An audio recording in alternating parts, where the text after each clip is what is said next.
और इस बीच आपको बता दें, लगातार उम्मीदवारों का ऐलान किया जा रहा है अलग अलग पार्टियों की ओर से, और बीजेपी ने भी लिस्ट जारी कर दी है। यूपी के लिए ये एक और लिस्ट जारी की गई है बीजेपी की तरफ से, जिसमें 91 उम्मीदवारों के नाम घोषित किए गए हैं। तो यूपी के लिए बीजेपी की एक और लिस्ट अब सबके सामने है।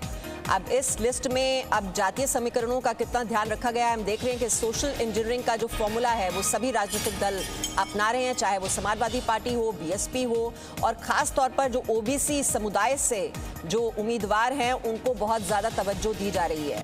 ज़्यादा से ज़्यादा टिकट उन्हें दिए जा रहे हैं। अब इस लिस्ट में ये जातीय समीकरणों को किस तरीके से साधने की कोशिश की जा रही है, ये जब नाम सामने आएंगे एक एक कर हम देखेंगे कि जातीय समीकरणों का कितना ध्यान रखा गया है इस लिस्ट में। तो कुल मिलाकर ये 91 उम्मीदवारों की लिस्ट जो कि जारी की गई है। इससे पहले भी लिस्ट आ चुकी है बीजेपी की उत्तर प्रदेश चुनाव के लिए। उत्तर प्रदेश चुनाव के लिए सभी राजनीतिक दलों ने अपनी पूरी ताकत झोंकी हुई है, और मतदान की जो शुरुआत है वो पश्चिमी उत्तर प्रदेश से हो रही है। और पहली लिस्ट में भी हमने देखा कि किस तरह से ओबीसी समुदाय को खासा प्रतिनिधित्व मिला है। बहुत ज़्यादा इस तबके को तवज्जो दी गई है, क्योंकि सबसे ज़्यादा अगर आबादी ओबीसी की है, इसको ध्यान में रखते हुए ये जातीय समीकरण साधने की कोशिश। तो यूपी के लिए बीजेपी की ओर से एक और लिस्ट जारी कर दी गई है, जिसमें 91 उम्मीदवारों के नाम घोषित किए गए हैं।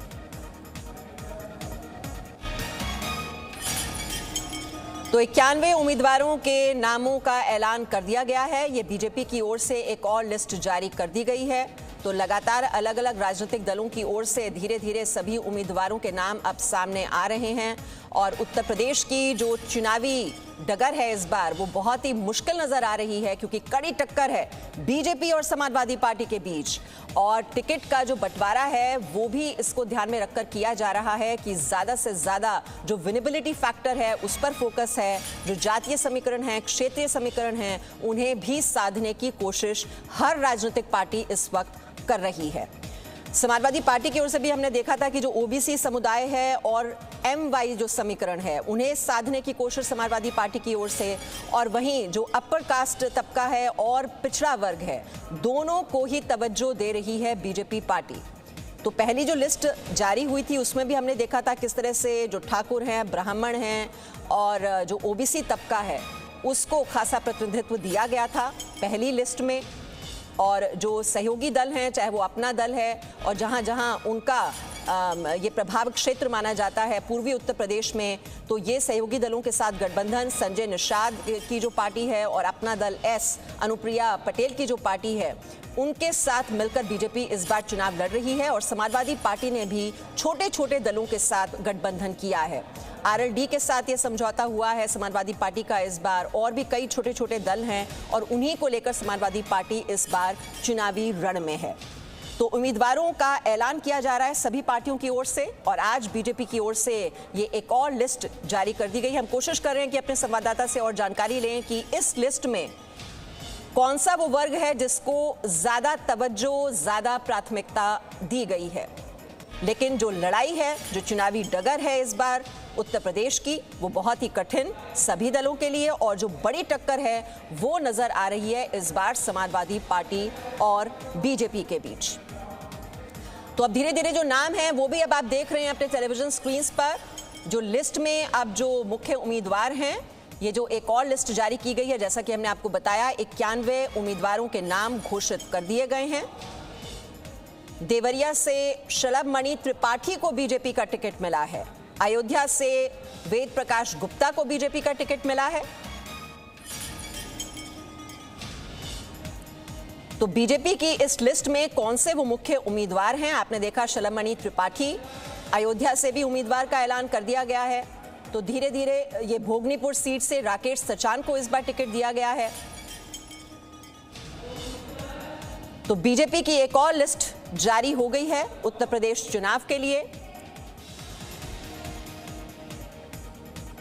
तो 10 फरवरी से यह चुनावी प्रक्रिया शुरू हो जाएगी और पश्चिमी उत्तर प्रदेश से इस मतदान की शुरुआत होनी है। 10 मार्च को नतीजे आएंगे और धीरे धीरे सभी उम्मीदवारों की जो सूची है वो तमाम दल जारी कर रहे हैं, और काफी मंथन के बाद, काफी माथापच्ची के बाद उम्मीदवारों के नाम घोषित किए जा रहे हैं, क्योंकि इस बार जो ये चुनावी लड़ाई है बहुत ही दिलचस्प भी है और बहुत ही कड़ी टक्कर भी इस वक्त नजर आ रही है। और डिटेल्स हम ले लेते हैं, हमारे सहयोगी विशाल पांडे इस वक्त हमारे साथ हैं। विशाल पांडे, इस सूची में कौन से मुख्य उम्मीदवार? देखिए मीमांसा, बीजेपी ने आज एक सूची और जारी की है जिसमें 91 उम्मीदवारों के नाम है। यानी बीजेपी अब तक उत्तर प्रदेश में 287 सीटों पर अपने प्रत्याशियों का ऐलान कर चुकी है। खास बात यह है, अयोध्या जिले की सभी सीटों पर प्रत्याशियों को रिपीट किया गया है। अयोध्या सीट से वेद प्रकाश गुप्ता को टिकट दिया गया है, जो कि इस वक्त बीजेपी के सिटिंग विधायक हैं। और अगर इस लिस्ट को देखें तो इसमें अधिकतर जो सिटिंग विधायक हैं उनके टिकट को रिपीट किया गया है। और यहाँ पर जो दूसरी पार्टियों से नेता बीजेपी में शामिल हुए थे उनको भी टिकट दिया गया है। जैसे अंबेडकर नगर के जलालपुर सीट से सपा विधायक रहे सुभाष राय को भारतीय जनता पार्टी ने उम्मीदवार बनाया है। राकेश सचान, जो कि कल ही कांग्रेस छोड़कर बीजेपी में शामिल हुए थे, उनको कानपुर देहात की भोगनीपुर सीट से बीजेपी ने उम्मीदवार बनाया है। और इसमें अगर हम देखें, रामपुर खास सीट प्रतापगढ़ की एक वीआईपी सीट मानी जाती है, जहां पर प्रमोद तिवारी का दबदबा रहता है। प्रमोद तिवारी की बेटी इस वक्त कांग्रेस से विधायक हैं, वहां पर बीजेपी ने नागेश प्रताप सिंह को टिकट दिया है। कुंडा, जो कि राजा भैया की सीट है, जहां पर समाजवादी पार्टी ने इस बार अपना प्रत्याशी उतारा है और बीजेपी ने वहां पर सिंधुजा मिश्रा को टिकट दिया है। पट्टी से जो यूपी सरकार में मंत्री हैं, प्रतापगढ़ की विधानसभा है, वहां पर टिकट दिया है। एक अपने मंत्री का टिकट यहां पर बीजेपी ने काटा है, मुकुट बिहारी वर्मा का। हालांकि जो बहराइच जिले की सीट है वहां से उनके बेटे को ही टिकट दिया गया है। और अगर इस लिस्ट को देखें, सिद्धार्थनाथ सिंह, जो कि प्रयागराज जिले की इलाहाबाद पश्चिमी विधानसभा सीट से एक बार फिर से चुनावी मैदान में होंगे। नंद गोपाल नंदी, जो कि यूपी सरकार के ही मंत्री हैं, वो फिर से चुनावी मैदान में हैं, उनको टिकट दिया गया है। और अगर इस लिस्ट को देखें तो कुछ जगहों पर विधायकों के टिकट में फेरबदल है। एक सीट से उठाकर दूसरी सीट पर उन्हें शिफ्ट भी किया गया है। यहाँ पर जो 5वें चरण की लिस्ट होगी, और इसमें कुछ पुराने नामों को भी खास तरजीह दी गई है। गोंडा में प्रतीक भूषण सिंह को टिकट दिया है, जो कि बीजेपी सांसद बृजभूषण सिंह के बेटे हैं। इसमें और अगर हम नामों को देखें तो अधिकतर टिकट रिपीट किया गया है, बहुत कम टिकट इसमें काटे गए हैं। और साथ ही साथ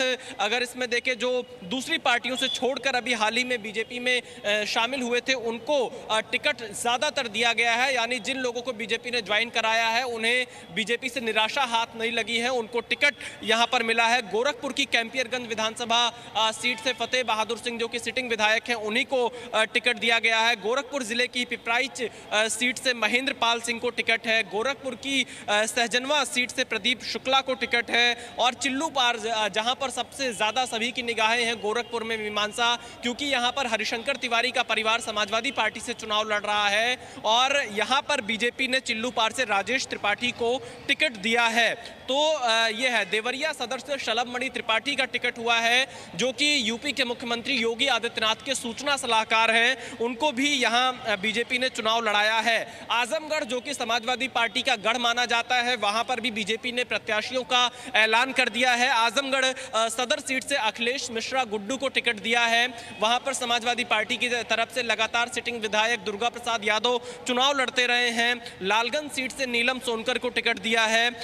उसके बाद अगर हम देखें तो बलिया जिले में भी बीजेपी ने अपने अधिकतर सिटिंग विधायकों को रिपीट किया है। यहां पर भी जो मंत्री हैं उनको उपेंद्र तिवारी को टिकट दिया है, संजय यादव को टिकट दिया है। जौनपुर जिले में रमेश चंद्र मिश्रा, जो कि बीजेपी के सिटिंग विधायक हैं, उनका टिकट दोबारा हुआ है। जौनपुर से जो बीजेपी के सिटिंग विधायक हैं गिरीश चंद्र यादव, उनका टिकट है। अगर इस पूरी 91 लिस्ट को देखें तो इसमें ब्राह्मण और 2 सीटों पर यादव, ठाकुर और अदर बैकवर्ड्स पर बीजेपी का जोर दिखाई दे रहा है। मीमांसा जी, तो जातीय समीकरण को भी साधने की कोशिश की गई है और जैसा कि बताया विशाल ने, जो अहम बात है कि मौजूदा विधायकों को टिकट दिए गए हैं। बहुत ही कम विधायक हैं जिनके टिकट कटे हैं और जो दूसरे दल से आए हैं बीजेपी में, जिन्होंने एंट्री की है, उनको भी निराश नहीं किया गया है, उनको भी एकोमोडेट करने की कोशिश इस लिस्ट में की गई है। बहुत बहुत शुक्रिया जानकारी देने के लिए विशाल आपका। Presenting B News app available on Google Play and App Store. Download it now.